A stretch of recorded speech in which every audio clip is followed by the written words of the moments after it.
mesdames et messieurs, chers amis, bonjour. Dans le cadre du programme 2020 de M. Chéron et de son équipe, il était prévu la réalisation d'une résidence senior.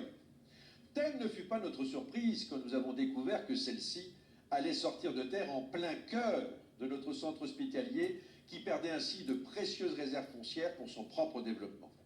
En avril 2023, comme l'atteste la publication de James Chéron, pas moins de 125 logements allaient être construits dans un espace réduit, coincé de toutes parts par des bâtiments existants ou en création.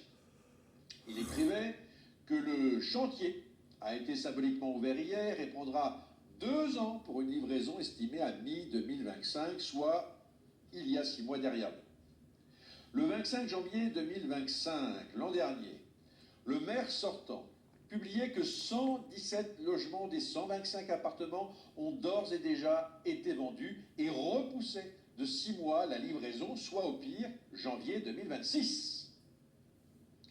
Que constate-t-on en février 2026 ? Un chantier loin d'être fini et pourtant quasiment plus aucun ouvrier sur place, tout semble à l'arrêt.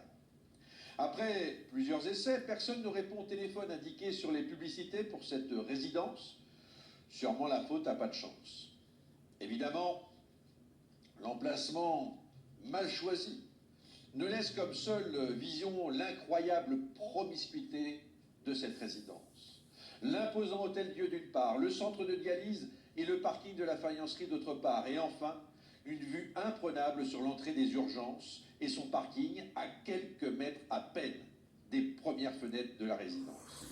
Avec les gyrophares joués, ambiance discothèque, pas la peine de se rendre au futur musée des néons qui clignotent à 12 € l'entrée, Albernier. Quel triste lieu. Pas de verdure, pas d'arbres. Je pense sincèrement que les centres de détention de l'administration pénitentiaire en cours de construction réservent moins de vis-à-vis et plus d'espace entre les bâtiments que cette horreur absolue dont les prix de vente en plus étaient inabordables au Montrelais modeste. Qui a pu croire qu'enfermer cette résidence dans un lieu si inapproprié allait apporter du bonheur à nos plus anciens? Mais quel manque d'humanité! Les Montrelais méritent mieux, Montreux mérite mieux que ce bétonnage en règle de notre ville. En mars prochain, soyez au rendez-vous pour que notre ville respecte de nouveau les plus anciens. J'aime Montreux, nous aimons Montreux, alors votez la liste d'Yves Jéglé.